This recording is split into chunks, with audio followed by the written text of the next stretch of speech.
Hello, જય માતાજી મિત્રો, કેમ છો? તો સ્વાગત છે તમારું અમારા પહેલા વ્લોગમાં. તો આજે સવારમાં કોલેજ જવાનું મન થયું.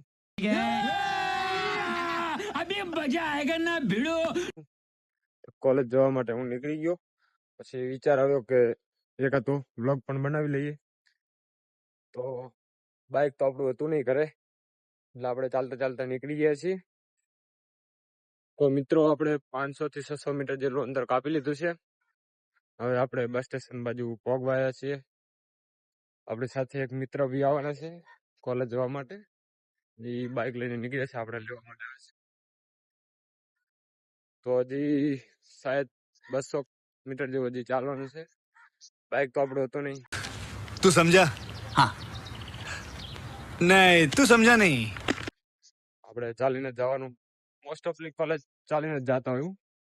બાઇકની જરૂર પડે, બહાર ગમે તે જવાનું ત્યારે બાઇકની જરૂર પડે. બાકી કોલેજ બસ મળી જાય.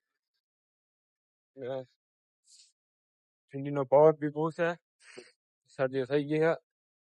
તો મિત્રો, તમે હજી ચેનલને સબસ્ક્રાઇબ ના કરી, સબસ્ક્રાઇબ કરી નાખજો. લાઈક, કોમેન્ટ અને આપણું ઇન્સ્ટાગ્રામ પેજ છે, તેમની લિંક ડિસ્ક્રિપ્શનમાં મળી જાય, તો ફોલો કરી નાખજો. ને આપણે હવે બસ સ્ટેશને પહોંચીને ફરીથી વ્લોગમાં મળીએ. વ્લોગમાં બન્યા રહેજો.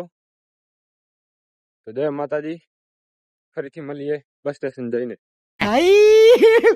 हे भगवान तेरी लीला अपरंपार है। તો મિત્રો, આપણે આપણા ગામના પાટી આવી ગયા છીએ, જોઈ શકો છો તમે. પાટીએ પહોંચ્યા, હવે બસનો વેઇટ કરવાનો રહેશે. આપણે બસ ક્યારે આવે જોઈએ હવે. कितने तेजस्वी लोग हैं हमारे पास, कितने शानदार विचार रखते हैं।